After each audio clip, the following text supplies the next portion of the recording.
Coming up, we're gearing up to go racing at Atlanta Motor Speedway.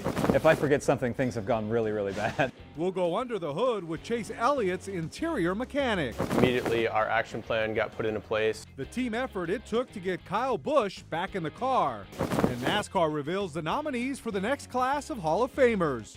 A little shaky right now. It's time to put the pedal to the metal. Around the Track, brought to you by Fox 46 WJZY, starts now!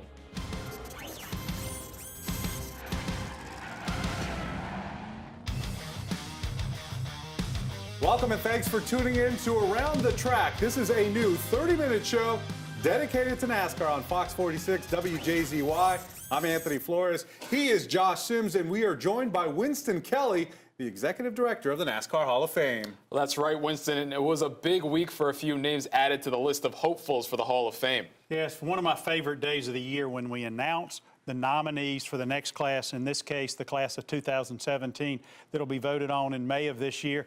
And we've got such a diverse group. 15 carried over by vote. They didn't automatically carry over. And 5 new names. And we've got such a diverse group in Ron Hornaday, our first Camping World Truck Series driver to make the list. Another incredibly successful car owner in Jack Rouse. An engine builder extraordinaire added to the list in Waddell Wilson. Our first media member in Ken Squire, and also one of the modern day eras and Iron Men in Ricky Rudd. So very diverse group, no 2 of any category added to the list. Sounds like a great list, and of course we'll also preview race number 2 at Atlanta Motor Speedway. But before we look ahead, of course we got to look back. What a wild finish at the Daytona 500. And here they come to the line. This is the finish of the Daytona 500. Side by side, bouncing off each other. Unbelievable. I think it was Denny Hamlin. I have it as Hamlin. Was decided in what a way to kick off the NASCAR season. It was the closest finish ever in the Great American Race, and Denny Hamlin captured the checkered flag, just edged out Martin Truex Jr. to win his first Daytona 500.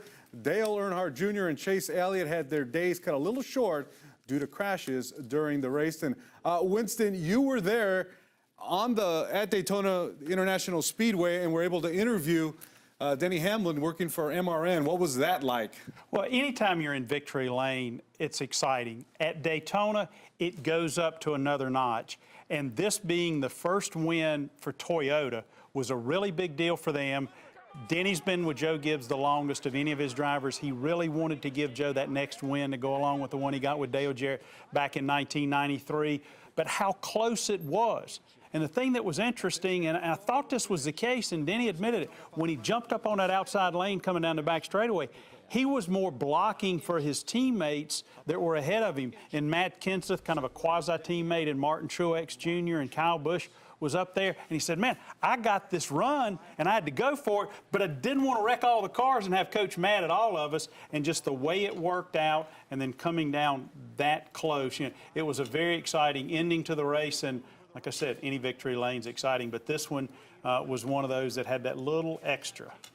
And Winston, let's talk a little bit about Chase Elliott, obviously the youngest pole sitter in the history of the Daytona 500, but he crashed 20 laps in. How much of a learning experience was that for Elliott? Well, I think the whole week was a learning experience for him. And one of the things that I'd point out is the track was so much slicker. The cars were much more loose on Sunday with the hotter temperatures. So I don't know how much of it was just Chase or somebody took the air off his spoiler, but that guy has got it. You know, when he won in the Xfinity Series, what was then the Nationwide at Darlington in his first race, it was a great learning experience throughout the whole week, and I'm sure he'll learn from that. But he wasn't the only one with troubles. And speaking of that, Dale Earnhardt Jr. crashed late in the race with about 30 laps to go. After he got off the track, he said, boy, I had a little problem side drafting. Someone who was the favorite going in, and surprised that he had those problems late in the race. Well, and he was so strong in that race on Thursday. The way he went around Kevin Harvick, made the pass without any help, doesn't happen very often at a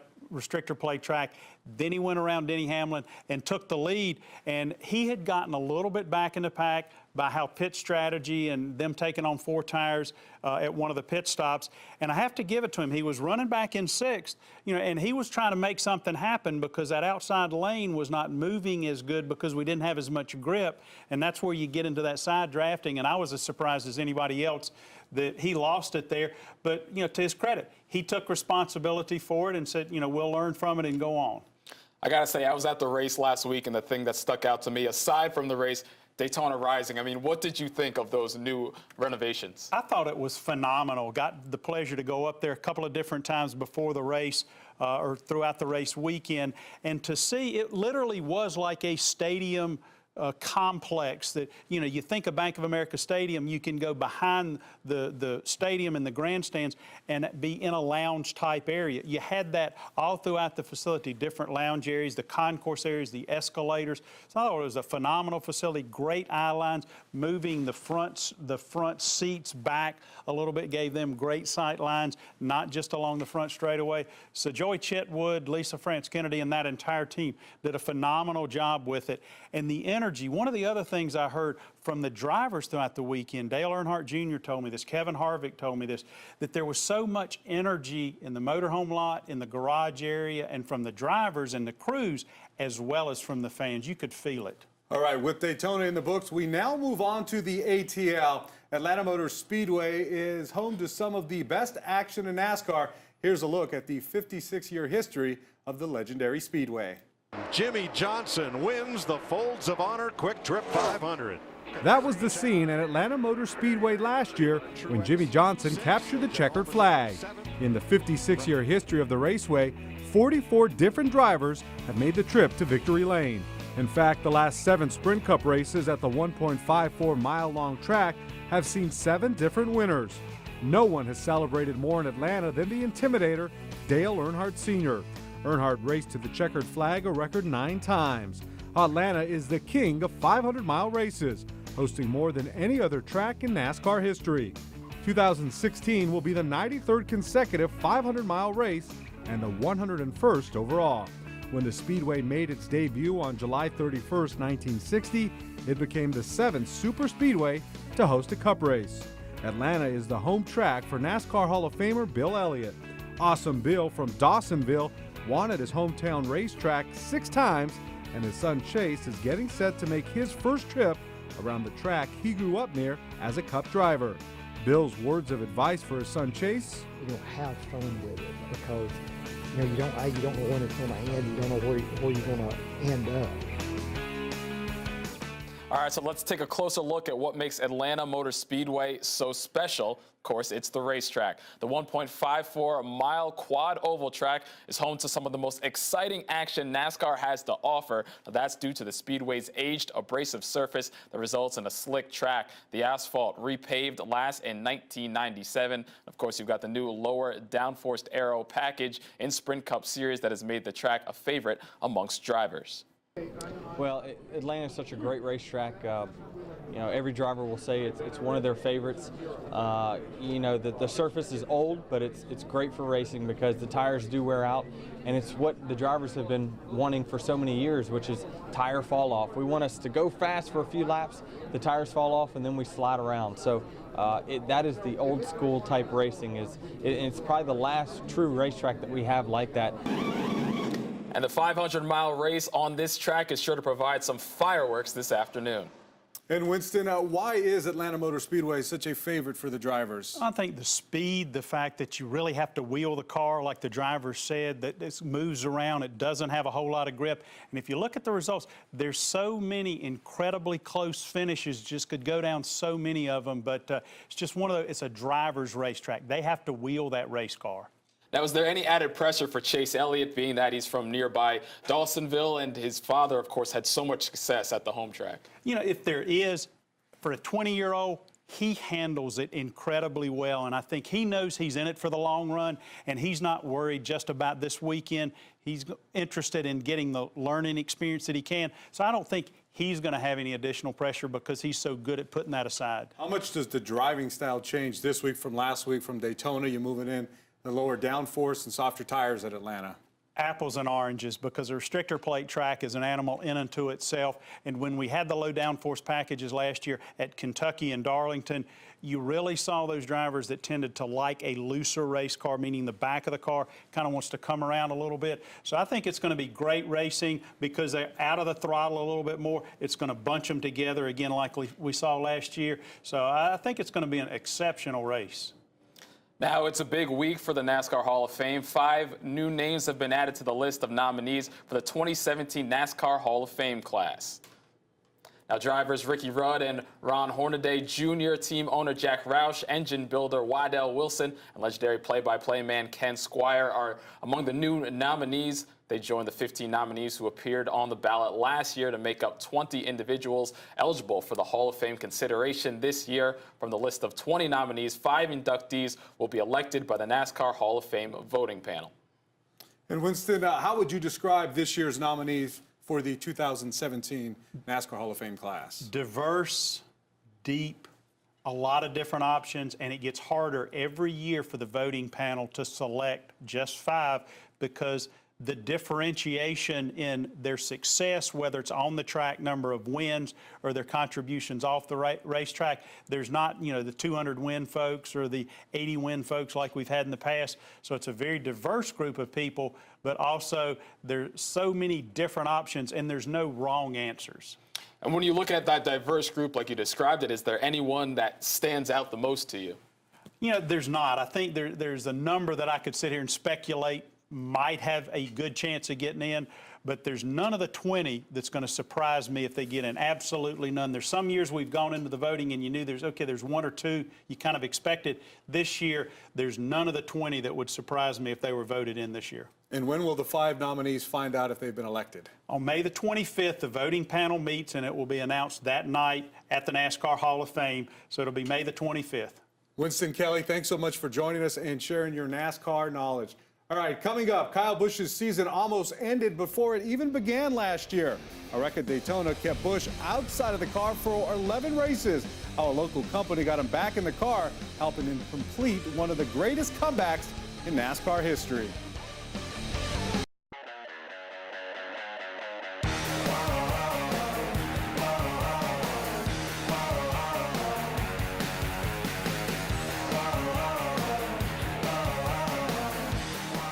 A major announcement coming from Stewart-Haas Racing this week. The team has won 2 NASCAR Sprint Cup Series titles and 30 races with Chevrolet, but will be running Ford Fusions next year. The 4-car team, made up of Kevin Harvick, Kurt Busch, Tony Stewart, and Danica Patrick, will face major changes as Tony Stewart will walk away from NASCAR after this year.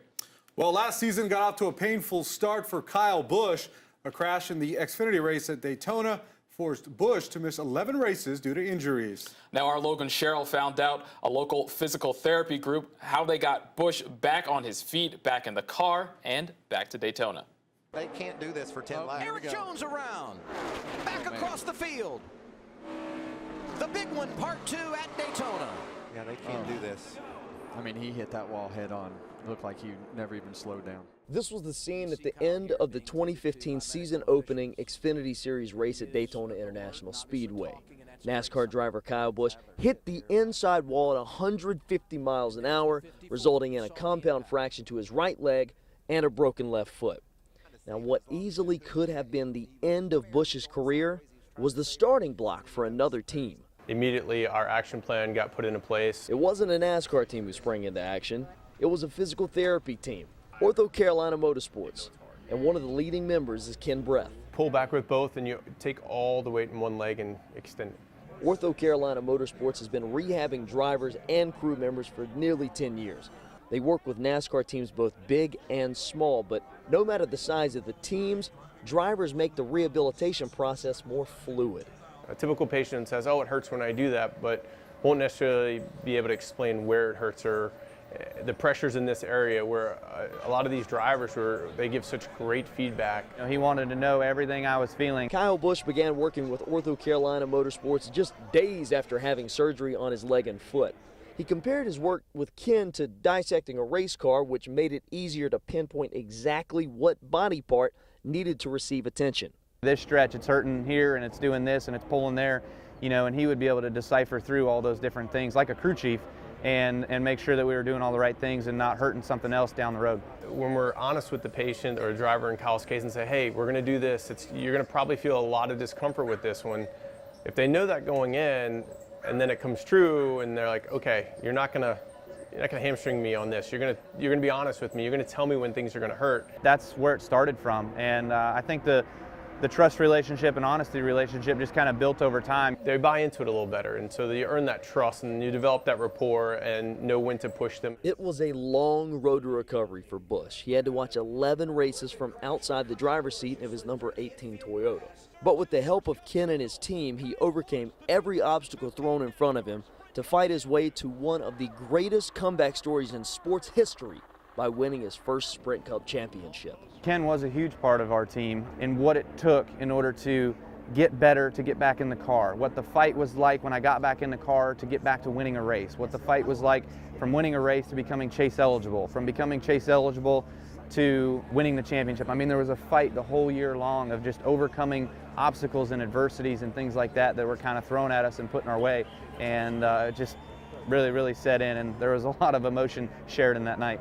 To know I had a small piece of that big team to help rehab him back, and to see him come back and defy the odds and get the points and win races and become dominant, yeah, there was nothing going to stop him. It was awesome. Now, I did want to mention when I asked Ken what the most common injury was that he sees between the drivers and the crew, and believe it or not, it's a lower back injury suffered from flight to flight, from track to track for the 10-month-long NASCAR season. Reporting at Daytona International Speedway, Logan Sherrill, Fox 46 Sports, WJZY. All right, thanks a lot, Logan. Kyle Busch will look for another good run today after finishing third at Daytona.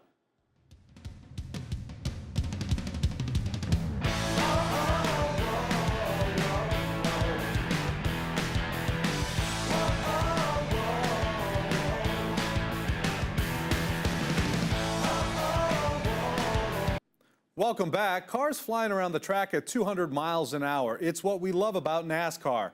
But what does it take to get those cars ready for 500 miles of racing? We went under the hood with one of Chase Elliott's mechanics to find out what it takes to get their engines roaring.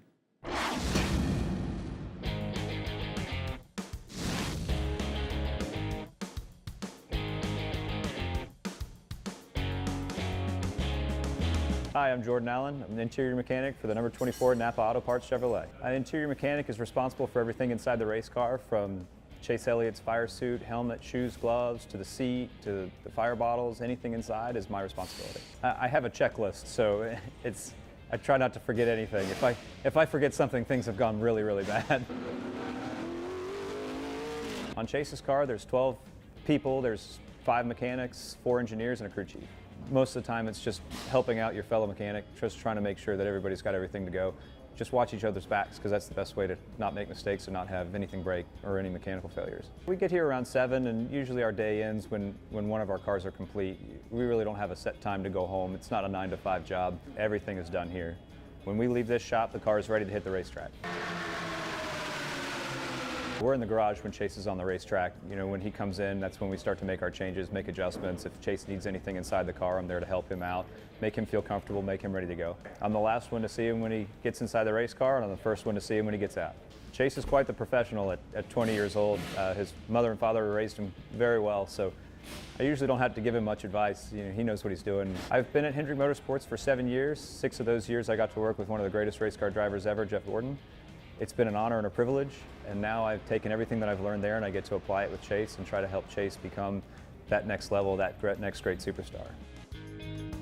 So a lot of folks will be sitting on their couch watching the drivers cruise around Atlanta Motor Speedway later today, and I bet there's a few saying, I can do that. Well, you can at the NASCAR Experience at Charlotte Motor Speedway, and as our Brian Blakely found out, it's not as easy as it looks, but what a rush. It is the absolute closest thing that you can get to a real race.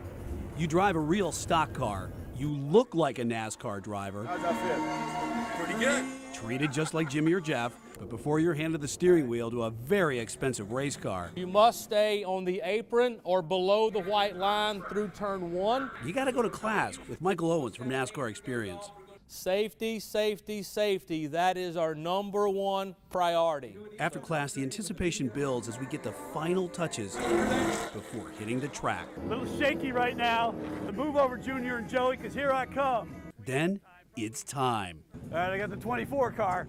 Push to talk, release to listen. One other thing I forgot to tell you. Yeah. Have fun. Yeah. And I'm off. At first, I'm a little hesitant, feeling out the car, the track. This wasn't Park Road, I-77, or the Billy Graham Parkway. No, those steep banks into the curves were freaking me out. Then by my third lap, just when I thought I was getting the hang of it, this dude whizzes by me. I was like, man, this thing's leaving me in the dust. I'm gonna have to pick it up a little bit. I'm gonna have to hit the backstretch and gun it. Gun it, I did. Throwing all fear aside, trying to catch that bootlegger who left me in the dust. People don't realize that these cars are set up to turn, and you have to trust your car. And if you stay in the gas more, it actually handles better. So faster is better. I may not have caught grease lightning, but when I rolled into pit row, I was satisfied I left it all out on the track. Go fast, turn left, and have a lot of fun. Yeah, man, that was great. So am I ready for Daytona? There you go. Turn around to me. Brian Blakely, he was in the 24 car. Actually, he may have got the track record. I don't know. He looked good out there. He did real good. He did real good. Yeah, not quite. So how did I really do? 153, baby. Yes, the NASCAR experience is a must with friends and the whole family. Who's your favorite race car? Daddy! Oh, Daddy!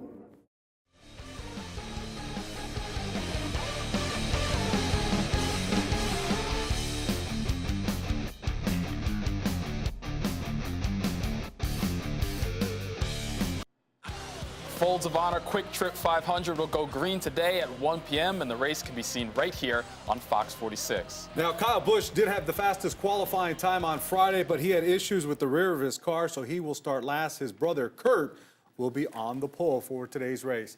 That's going to do it for this edition of Around the Track. I'd like to thank our guest, Winston Kelly, from the NASCAR Hall of Fame, for Josh Sims, and the rest of our entire crew.